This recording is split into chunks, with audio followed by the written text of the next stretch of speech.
Okay, so in this micro lesson, we're going to talk about how to improvise over this jam track, and I'm going to show you a very simple technique using just a few notes in one region of the fretboard that will allow you to start doing this right away. You don't have to get caught up in theory or what the chords are or any of that stuff, or even what the scale patterns are. This is what I'm talking about. I'm just going to jump in here. Now, no matter what I play from this shape that I'm going to show you, it's going to work. That's what I love about this.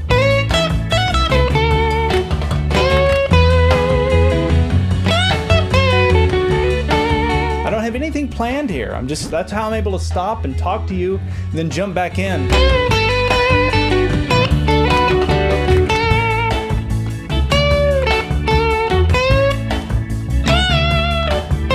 So anyway, let's talk about it. I'll show you this area of the fretboard, and then I'll show you how you can do this too. Okay, so let me show you the region of the fretboard that I was using. And once you can see this and visualize it and understand how to get to this area, you can apply this to just about anything. That's what I love about this, and really any style of music. I'll demonstrate a little bit of that as we get into this. But what I was doing was I was playing the A major pentatonic scale. That's all that was. There wasn't anything really clever or new. So the song that we were playing, the jam track, was in the key of A. So the first thing you have to do is you do have to figure out what key your song is in. It doesn't matter what you're trying to improvise over. You need to know that.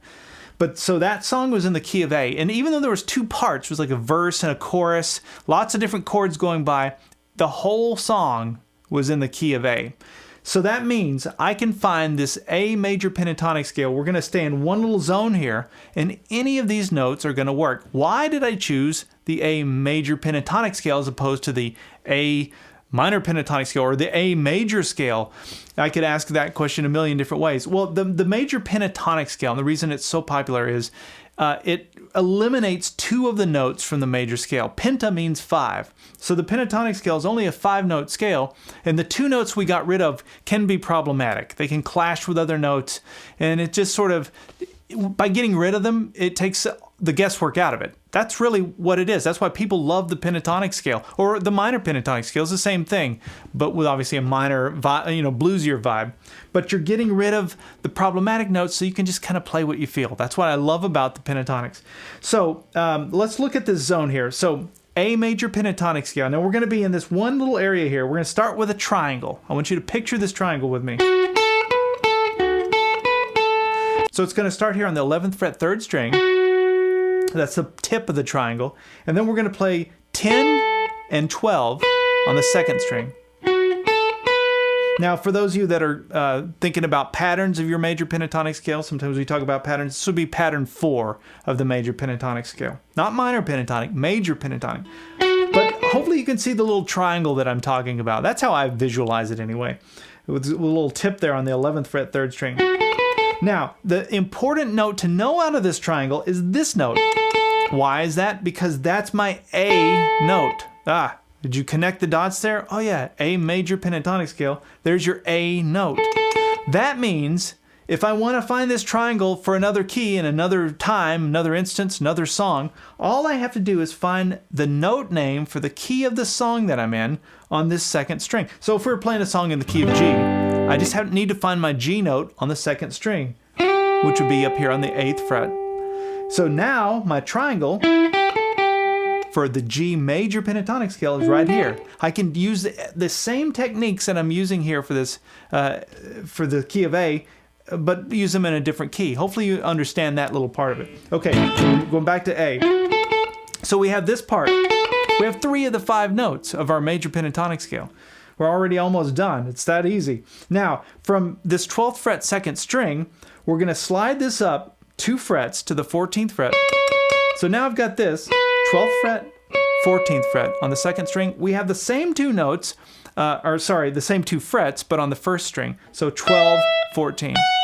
So now we have, that's a rectangle. So this is just how I compartmentalize this stuff in my own mind. I have a little rectangle here. And then this 12th fret 2nd string is like connective tissue to connect the triangle to the rectangle. You see what I'm talking about? Triangle, rectangle. That is it. That is the entire shape that I was using there. I'm going to show you which notes you can bend here in just a second. So any of these notes are going to work really well over any of the chords in that song. It's that simple. It really is. So when I come back to the bendable notes, this is another important point to know, and this is really the last piece of this. So on the 12th fret second string, this bottom corner of that triangle, that is a bendable note. I can bend it as a full bend, which means I go up 2 frets. And obviously that makes sense. That's that 14th fret. And that's the same note we just talked about. You can just bend up to that note. That gives you a lot more variety, though, being able to bend into a note as opposed to just hitting it directly. And what I love about this 12th fret second string in this position is I can also do a half bend. So check this out. Now I get the minor pentatonic if I go into that. Now I'm not going to say any more about it than that, but just know that you can get a bluesier vibe if you do a half bend versus a full bend. Now either of those can be just as useful as the other. It's not like one is better than the other, but I just wanted to point out this 12th fret second string is bendable as a full or a half bend. The other note to just mention here is this 12th fret first string, which we've talked about. It's in the rectangle. I can bend, do a full bend, and then hit that note. You hear that a lot in Southern rock, for example. That's a common technique. And then that note itself is bendable. But it can only be a full bend. You can't do a half bend on that note. So the 12th fret first string is another one of your notes that you can bend. And that's it. Those are the notes you can use in this one little region here. Now, obviously, I could play all over the fretboard using that major pentatonic scale, but why? Why do that to yourself, especially if you're just trying to get started? You want to start making music and get inspired. Then you can explore other neighborhoods, but for now, let's just stay in this one. Now, the most important note out of all these notes I just showed you here is this one. The reason I say that, it's really, I don't know if it's the most important, but the one that you're going to keep being drawn back to the most would be that one. Why? Because that's your A note. So no matter what lick I play from this area, one note that is always going to kind of pull us home or resolve would be this note. So if you're playing some licks and you ever get kind of lost, just go back to your A note. Now you might want to think about just playing that one note over the jam track just to hear it and kind of get comfortable with playing one note in your solo, and then you can start building from there. Let me demonstrate all of this with the jam track. All right, so I have the jam track playing, and you know what the parameters are now. So now let me demonstrate some of the stuff we just talked about.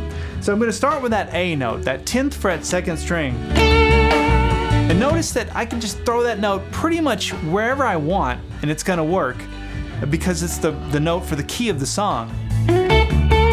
So start with just that note. And actually just you can hammer on between that note and the 12th fret second string.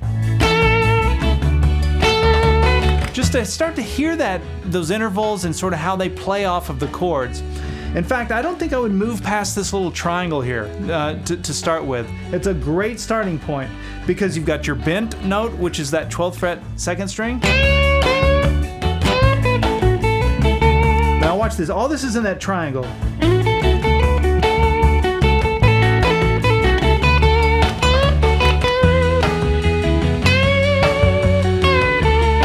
Right? I mean, I have full control of the sound using just this little triangle, just 3 notes. I mean, obviously there's 4 if you count the bent note on that 12th fret second string. And then when you're comfortable, jump up into this rectangle. You can do little things like that. You know, it's still using the same notes. You can even play multiple notes at the same time. That kind of thing. See, there's a half bend to give me that bluesy sound. So anyway, you know what the parameters are now. So play around with it, get out your paintbrushes and start painting and see what you can come up with. All right, so I did take the jam track and record a little solo. I improvised one and I tabbed it all out. So you can download that tab PDF file and also access the on-screen tab viewer, and you can download the MP3 jam track that I'm using so that you can take all of these concepts that we've talked about and practice playing with them and putting them into practice. You can get those things by going to activemelody.com/micro and do a search for ML091. That's the MicroLesson number for this little micro lesson. Well, I hope you've enjoyed this, and we'll see you in the next video.